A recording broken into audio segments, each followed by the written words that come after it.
Course करून आणि पौरोहित्य करा हा सरकारचा एक नवा अभ्यासक्रम वादात आलाय। कारण नाशिकच्या पुरोहितांनीच या निर्णयाला विरोध केलाय। काय आहे हा कोर्स पाहूया। नाशिकच्या ITI मध्ये महाराष्ट्र सरकार आता वैदिक संस्कार ज्युनियर असिस्टंट असा नवा अभ्यासक्रम सुरू करत आहे। मात्र स्थानिक आणि त्र्यंबकेश्वर मधल्या पुरोहितांनी या अभ्यासक्रमाला कडाडून विरोध केला। सरकारने असा अभ्यासक्रम का आणला, त्यामागे काय कारणं दिली जात आहेत ते सुद्धा पहा।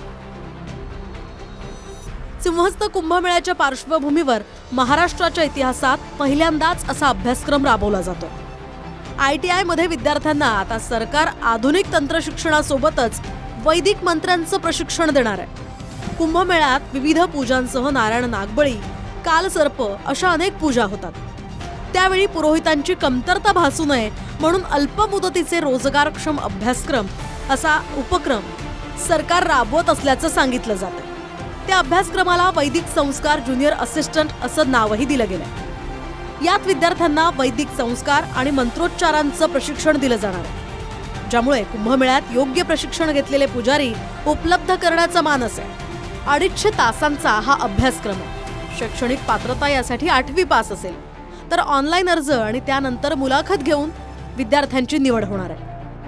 मात्र नाशिक शहरातील रामकुंड आणि त्र्यंबकेश्वरातील स्थानिक पुरोहितांचा या अभ्यासक्रमाला विरोध होतोय। त्यांच्या येणाऱ्या पिढ्यांचा रोजगार हिरावला जाईल अशी भीती वर्तवली जाते। विरोध करणाऱ्यांच्या दाव्यानुसार पारंपरिक गोष्टींना वेदांचं ज्ञान गरजेचं असतं, त्यामुळे सरकारने असे शॉर्ट कोर्सेस सुरू करू नयेत अशी भूमिका पुरोहितांनी घेतली आहे। मी सर्वप्रथम ही घटना अतिशय चुकीची आहे। हिंदू धर्माच्या रूढी परंपरेला छेद देणारी आहे। संस्कृतमध्ये PhD पासून तर BA पासून 12वी पासून संस्कृत हा विषय शिकवला जातो, तर पौरोहित्य हा याला व्यवसायाचं स्वरूप देऊन असं कोणता हट्टा सरकारने करायचं ठरवलंय की पौरोहित्य व्यवसायाचं शिक्षण देऊन सर्वांसाठी ही दालनं खुली केली। हे बघा, या सगळ्या गोष्टीला एक परंपरा आहे, रूढी आहे।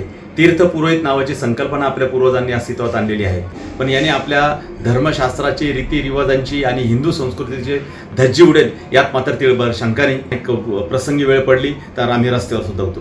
या ठिकाणी प्रत्येक तीर्थावर त्या तीर्थावरचे तीर्थ पुरोहित जे असतात त्या तीर्थ पुरोहितांचा पौरोहित्य करण्याचा अधिकार असतो। तर जसं आता समजा महाराष्ट्राचे मुख्यमंत्री, त्यांना महाराष्ट्राचा कारभाराचा अधिकार आहे, तसं तीर्थक्षेत्रावरचे तीर्थ पुरोहित जे आहेत ते अनादी कालापासूनचे आहेत, त्यांचा तो अधिकार असतो।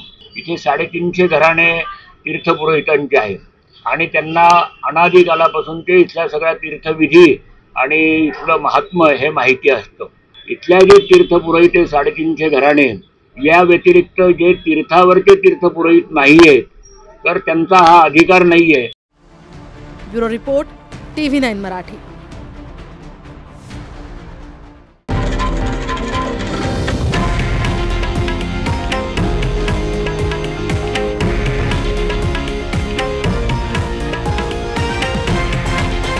हे आहे देशातील नंबर 1 न्यूज नेटवर्क आणि आपण पाहत आहात TV9 मराठी, एकमेव।